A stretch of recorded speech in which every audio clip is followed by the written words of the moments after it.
Thank you, Nana, and thank you all of you for being here. I'm going to ask your permission so I can lean on the podium here a little bit. I happened to slip on some ice yesterday shoveling snow. I don't live here. We didn't have snow here yesterday. But I might be a little unstable up here. So if you permit me to kind of lean on this a little bit, I appreciate the assistance and your patience. But welcome back, everyone. And thanks to Scribe and Superficial and everyone else for arranging and for having me.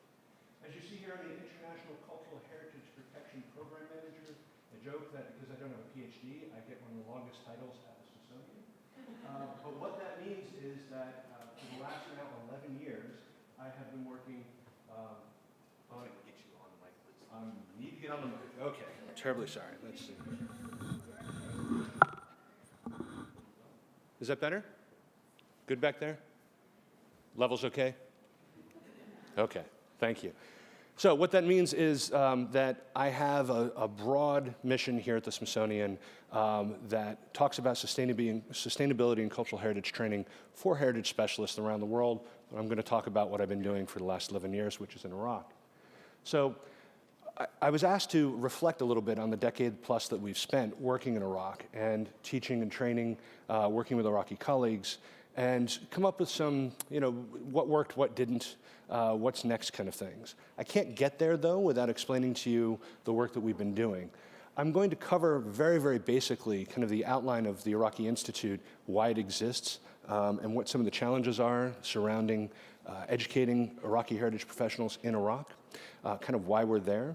But really the substance of the programs that we've been doing at the Iraqi Institute is what my colleague and my boss, Jessica Johnson, will cover. So that's part of the approaches and solutions piece of this. Partnerships and sustainability, as we all know, that we can't go this alone. I will talk a little bit about some of the partnerships that we've engaged in and how we have been trying to sustain the Institute and these programs over time. And then we'll get to the what worked and what didn't. And I'm going to be mindful of the time. But I am going to start with people. We always start with people. This photo is getting a little old now. I need to find another one that's a little more representative of all the gray that I have in me these days. But in this photograph, you see Iraqis from all over the country. You see men and women, you see Christians, you see Muslims, you see Sunni, you see Shia. The people of different ages, people from different countries. You have a few international teachers here. You have myself grinning in the front there. Jesse Johnson's in there somewhere. But this is why we do what we do. We have been working with our Iraqi partners for over 10 years because of these people and 400 or 500 more just like them.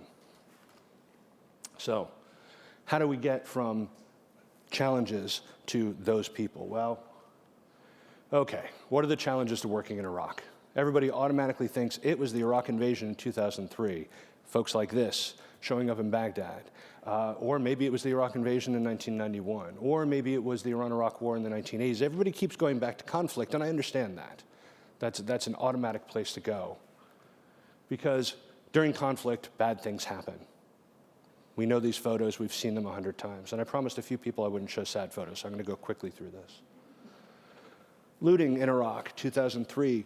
Didn't just happen in 2003, it happened in the 90s, it happened before that. Subsistence looting, there are several reasons for the challenges that Iraq was facing, and they weren't all directly tied to conflict. But here's kind of the unseen big reason that a lot of challenges were poised, they needed solutions. And our friend here, if you will, Mr.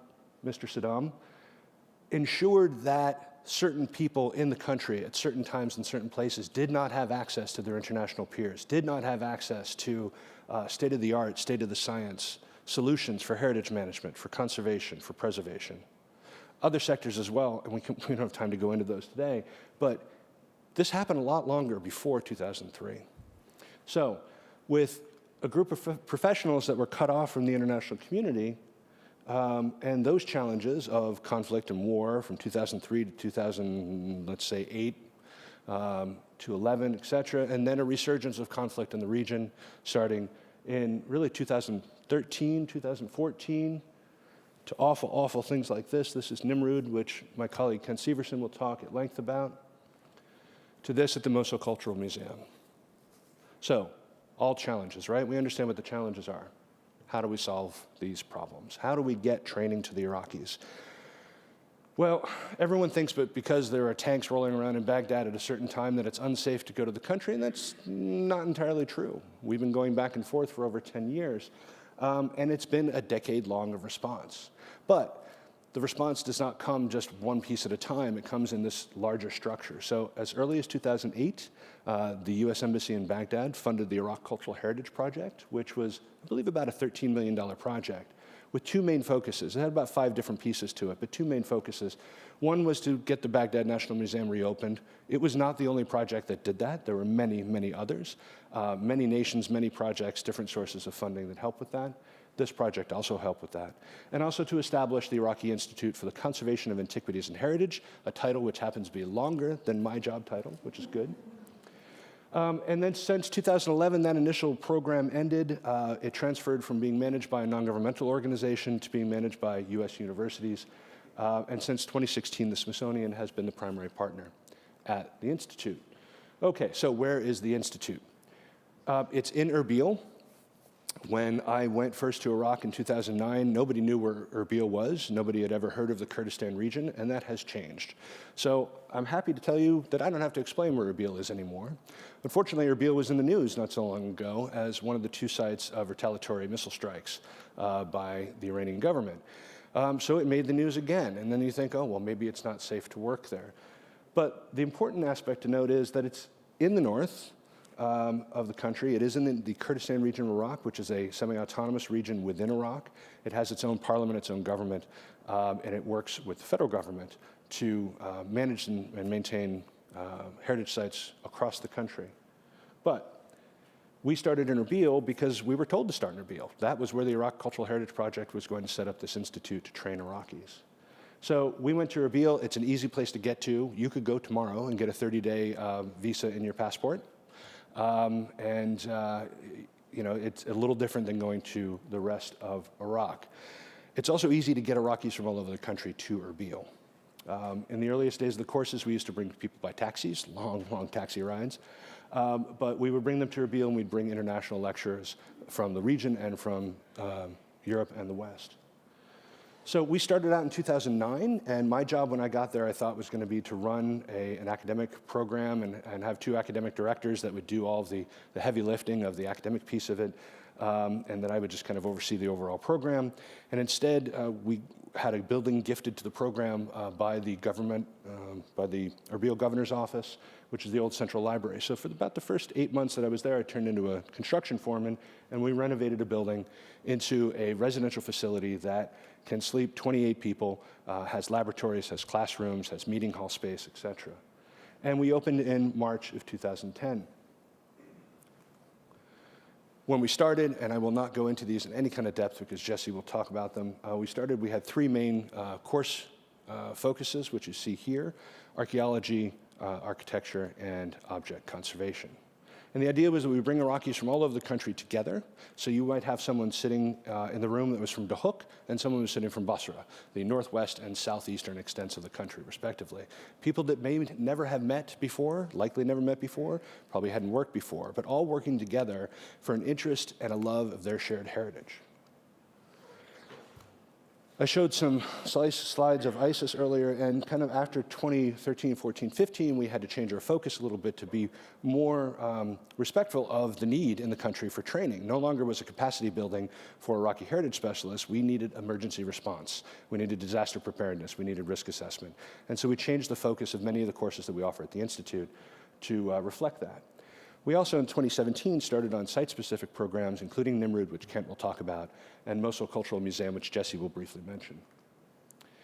The Institute is also a place for shorter-term engagements. The courses that I mentioned earlier tend to be much longer. They tend to be several months at a time, sometimes offered several times over a number of years, or excuse me, number of sessions. But we also offer short workshops, short training as well. And when I say we, I mean the Institute. So currently the Smithsonian happens to be the lead there, but there are several other governments and several other programs that have had training sessions at the Institute over time.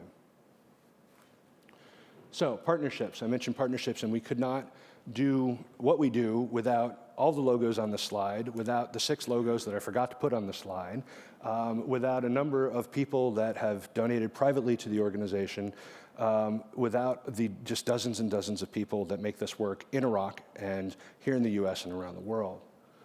And even when you get this kind of critical mass of amazing places together, you can still be challenged with continuing to sustain a place like the Iraqi Institute. Because up until now, you're thinking, this is amazing. You have this facility, you're teaching Iraqis, you're bringing them together, there's reconciliation aspects of it, there's teaching, there's bringing people up to an international modern standard of conservation and preservation. Fantastic. Look at all these names. The Institute is managed by a board of directors that are all Iraqi, and it has a advisory council of members that you see here, made up of Iraqis and international representatives. They meet on a regular basis, monthly calls. They try to meet annually in person to discuss the Institute, primarily the academic needs of the Institute. So again, some pretty heavy hitters up here. But now let's talk about sustainability. And I've got 11 minutes. So in the next 5 minutes, we're going to talk about why this doesn't work or how it could work or how it does work.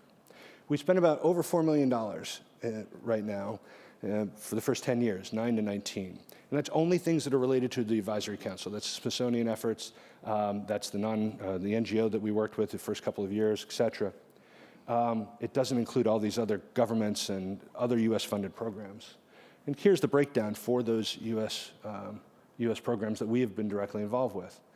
And I wavered whether or not I should include these numbers, because this is kind of, well, why are you showing us numbers? These are, in some cases, these are really large numbers. In some cases, they're quite small. But I wanted you to understand what it takes to keep a place like this going, a bare minimum, for 10 years. That's one of the takeaways here. So you see that the United States government, mostly from the embassy and also from the State Department here, Bureau of Education and Cultural Affairs has provided several rounds of funding. The Kurdistan regional government, private sources, staff time that goes into this. There's a lot of other sunk costs here that we're not reflecting. Okay, so now I've got you up to the present. We do amazing things. You're going to hear more about that in a second. It costs about $4 million over 10 years, which is not really the real cost. Let's triple that. Let's say 12. It's still not a lot of money for 10 years of teaching in Iraq, helping to rebuild at the basic level heritage capacity and skills for Iraqi cultural heritage specialists from the entire country, using about 60 different experts from around the world. It's really not that bad, right? So let's talk about what works. Now, I purposely put some great pictures here of some sites in Iraq to see if you can spot the difference between this slide and these 2 slides and the next 2 slides. Oop. Well, can you spot the difference with that one? What happened? What did I hit? Oh, there we go. So what works? We have been welcomed with open arms by our Iraqi partners, by the federal government of Iraq and Baghdad, by the Kurdistan regional government in Erbil, by the provincial governments, by the directors of antiquities at the local level, by museum managers. Everybody is happy for us to be there. We have had consistent, and I don't want to make that sound good, but consistent US funding that we keep getting funding from the embassy, from the State Department, and from other sources. Political priorities until, recently, even including recently, are pretty stable in terms of the importance of Iraq and helping to rebuild Iraq. We've been there for 10 years. This is kind of like the British diplomatic service model of working in a region. You just go there and be there for a long time. You have to commit. We have a lot of people that believe in this mission. We have consistent project personalities. I got there in February of 2009. Jesse got there in April, and we've been there ever since. We have known funders, and we have known project partners. So this is what has worked. Now, see if you can spot the difference. What doesn't work? It's the exact same thing. So the best thing and the worst thing about the Iraqi Institute is that it does not officially exist within the governmental structure of Iraq. It doesn't get annual funding from a university. It doesn't get annual funding from the Ministry of Education or higher education, any of those kind of things. That's difficult. That means that we have to come up with operating expenses. They have to come from somewhere. And it's difficult to get funders to want to pay for fixing a broken thing, but then they like to see, well, here's the broken thing before, here's the broken thing after you fixed it. We like to pay for that. It's really hard to get funders to pay for electricity and internet access and fixing broken beds in the Institute because they break. Consistent US funding. This is actually a problem. Because every time that we get money from the embassy or the State Department, and if any of you are in here, close your ears, they tell us, we're going to give you 1 year of funding and we're not going to give you any more money. Don't expect this next year. And every year they've been able to come back and do it again and again and again, and that's great, but that's part of the problem. It keeps the place going, but it keeps us on this shoestring of kind of this yo-yo back and forth. Political priorities have not shifted, which is good in the sense that we've been able to consistently work this mission, but it's bad because when they do shift, and that could be tomorrow, that could be a year from now, it could be any time, things will change quickly. Long-term presence is great, but we've been there a long time. We're expected to keep coming back. We're expected to keep working. Jesse and I are expected to keep doing projects there. We're welcomed. People are happy to see us. Everybody believes in the mission, and sometimes you can believe too much. Because if you believe too much, you will do anything, put your heart and soul into a project to make sure it works. And here I stand after 11 years. I believe so strongly in this mission. I've made all kinds of crazy trips. I worked for free for a couple of years. I mean, we all believe so strongly in this, but that doesn't necessarily mean that you can sustain a place. Because the same personalities are doing the same work over and over and over again. And if you can always count on the same people, what happens when they win the lottery, or they retire, or they take a new job? Known funders, best thing, worst thing. It's the same people we all go to, especially in this recovery and response scenario, where you've got the same small group of funders who fund projects. They change their priorities. They change their interests. They might be interested in capacity and sustainability of heritage specialists 1 year, and 2 or 3 years later, they have a board member change or board members change, and now they're not interested in that anymore. So, known project partners, also part of the problem. So what do we need? Shannon Arcave, by the way. Okay, so this is what the Institute needs, and this, you can read this. This is obvious. The Institute needs money to keep the lights on. We teach our students English in the afternoons. We do all this great stuff. And this is what the Institute needs. Currently, this is all funded by outside sources with some Iraqi contributions. And I don't want to belittle any of that. The Iraqi government has staffed the Institute, has provided some maintenance on the Institute over time. But this is what goes into a project. But let's talk about the real things that the Institute needs. The Institute needs desperately to diversify. It can't continue to do the same, what was 3 program areas and now is really 1 focused program area in perpetuity. It has to learn from the orcs of the world. It has to learn from research missions. It has to learn from the folks that are doing intangible cultural heritage, which we don't do, for example. So the mission needs to diversify. The project partners, we need to get other people involved in this. I mentioned reconciliation earlier, and that is not a small thing. Having 2 people that would otherwise potentially not like each other, or at least be taught not to like each other, sit together for 6 weeks at a time, 5 days a week, 10 hours a day, plus homework, plus weekends, learning about cultural heritage in a shared environment. So we have to diversify who we're bringing in to think about these things and think about cultural heritage differently. Funding goes along with those project partners. We have to expand the investment of the Iraqi government. About 6 years ago, we got very close to getting annualized funding from the Kurdistan regional government, and then Syrian refugees started to show up, and then ISIS showed up. And understandably, missions changed, priorities changed. The funding was not available anymore.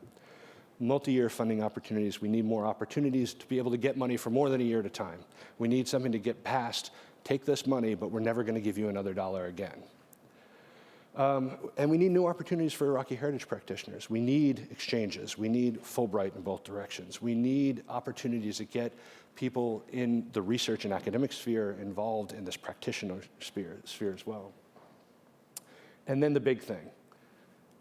Funders, governments, project partners, and participants need to understand that you can't fix a thing that's broken, be it by war, fire, famine, flood, I don't care. You can't fix anything that's broken and expect it to stay fixed without teaching the people how to keep it maintained and keep it fixed. It's that simple. So you need to raise awareness so funders will understand that, yes, you need immediate intervention. And all the projects that we'll talk about here today, we talked about this morning and this afternoon, absolutely 100% necessary, but it can't be at the expense of the people that are going to be maintaining this heritage for the rest of their careers. And there we go. I will leave you once again with people, because that is the important aspect of what we do and why we keep doing it, why we keep getting invited back, why we can go to a place like Khenis which is an amazing Neo-Syrian reliefs and not too far from Erbil, and have a picnic with people from, I think, 13 different provinces here. You know, it's people that matter. It's why we keep doing this. And it's the people who are going to preserve, protect, conserve their cultural heritage, what's important to them. Of course, I have to acknowledge all the people that were involved in this, but my email address is right down there, leonebm@si.edu. I'd love to hear from you, and we'll talk questions later. So thank you all very much.